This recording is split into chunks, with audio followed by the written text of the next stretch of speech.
Ini lucu banget nih teman-teman. Ini adalah propaganda Zionis Israel yang gagal total. Ini ada beberapa nih. Jadi kan mereka ini selain perang di dunia nyata dengan menghalalkan segala cara, kan dia juga perang di dunia maya nih ya, atau di media lah, di udara lah kita sebut ya.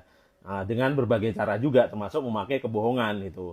Jadi dia mau menjustifikasi apa yang dilakukan, mau menyalah-nyalahin Hamas, Palestina segala macam dengan ya tadi tuh memakai kebohongan, fake news dan segala macam untuk propaganda, dan itu disebar di akun-akun resmi IDF, akun-akun mendukung Israel dan lain sebagainya. Tapi dia lupa bahwa kalau dulu di media mungkin dia bisa mengendalikan media-media barat dan lain sebagainya atau koalisinya dia ya.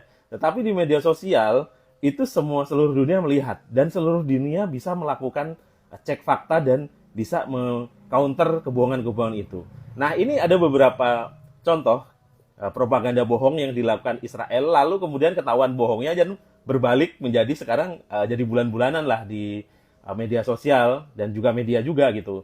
Contoh yang pertama adalah perawat di rumah sakit Ashifa yang seolah-olah itu ada perawat ya teman-teman. Kalau belum lihat videonya, ini videonya ya. Nah, di video ini bagi teman-teman yang nggak ngerti, itu ada seolah-olah ada perawat yang lagi ada di bom-bom Israel gitu, lalu di situ dia nyeritain bahwa Hamas itu nyolong obat, nyolong bahan bakar dan lain sebagainya gitu, yang sampai anak kecil akhirnya meninggal karena nggak punya morfin gitu segala macam ya.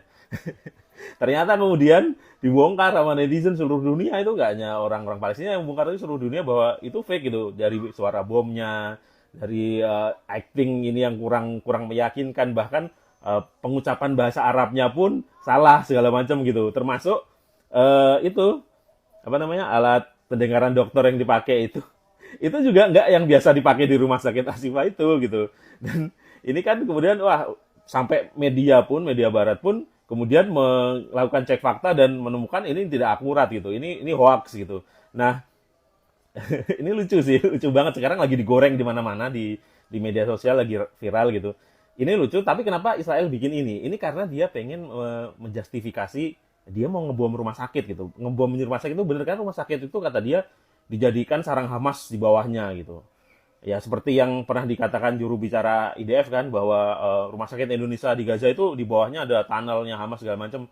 Udah dibantah tuh sama orang Mercy ya, yang membangun rumah sakit itu, ditunjukkan sheet plan segala macam tuh nggak ada gitu. Ya itu hoax gitu. Itu untuk justifikasi ngebom. Kenapa mau dibom? Karena dia pengen rumah sakit itu rata, biar orang kalau yang habis dibom mau dibawa ke situ atau yang ketembak dibawa ke situ nggak bisa gitu. Jadi ini memang genosida gitu, bagian dari rencana genosida.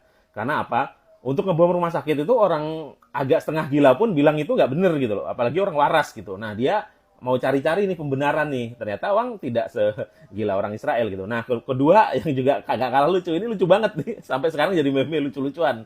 Jadi ada tentara Israel tuh ngajak wartawan tuh ya, ngajak wartawan yang pro dia tentunya. Wah, ini rumah sakit di Gaza nih kita masuk ke dalam. Nah, ini ada list pejuang-pejuangnya nih yang di sini nih, ini dalam bahasa Arab nih tulisnya. Dan tahu nggak apa? Ini videonya, lihat dulu. Dan ternyata itu bukan list pejuang gitu loh. Itu tapi kalender gitu. Senin, Selasa, Rabu, Kamis, Jumat.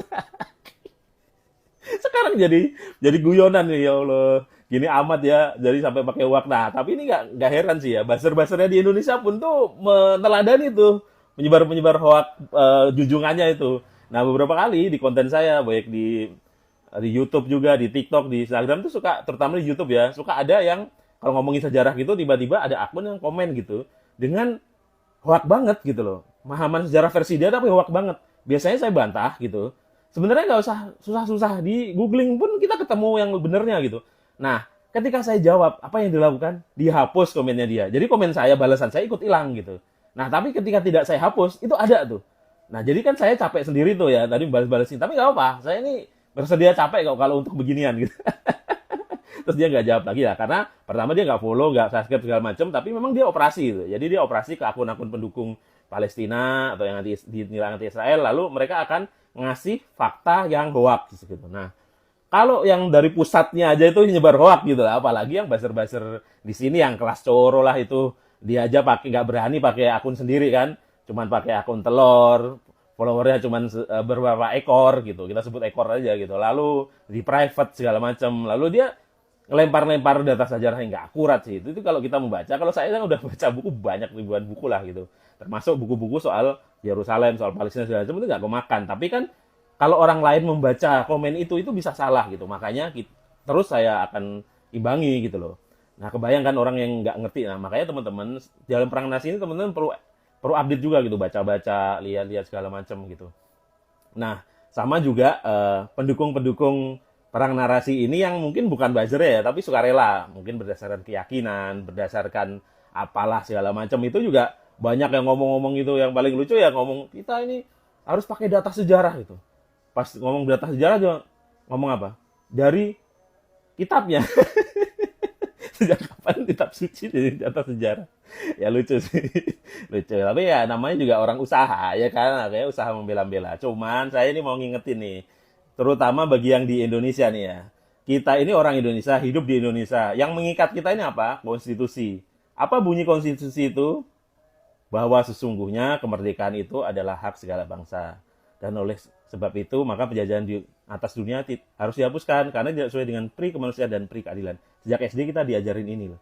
Jadi kalau kamu orang Indonesia, apapun alasanmu mendukung penjajahan itu salah. Kamu tidak sesuai dengan Indonesia. Dulu katanya saya Pancasila, gitu kan. Kalau kamu begitu, setuju dengan penjajahan Israel, sana pergi di Israel. Tapi di sana paling Anda nggak diakuin gitu. Jangan tinggal di Indonesia. Pemerintahnya jelas kok mendukung Palestina, segala macam anti penjajahan. Konstitusinya jelas. Kok kamu melanggar konstitusi, berarti kamu bisa ini dong, bisa kena sanksi dong. Kamu aja teriak-teriak ada ormas-ormas tertentu yang kamu anggap anti NKRI, tidak sesuai konstitusi, kok kamu sendiri begitu gitu. Nah, itu pengingat aja ya. Jadi begitu teman-teman. Nah, apalagi nih hoak-hoak tentang Israel yang kamu tahu, tulis di kolom komentar ya. Kita tertawai bareng-bareng.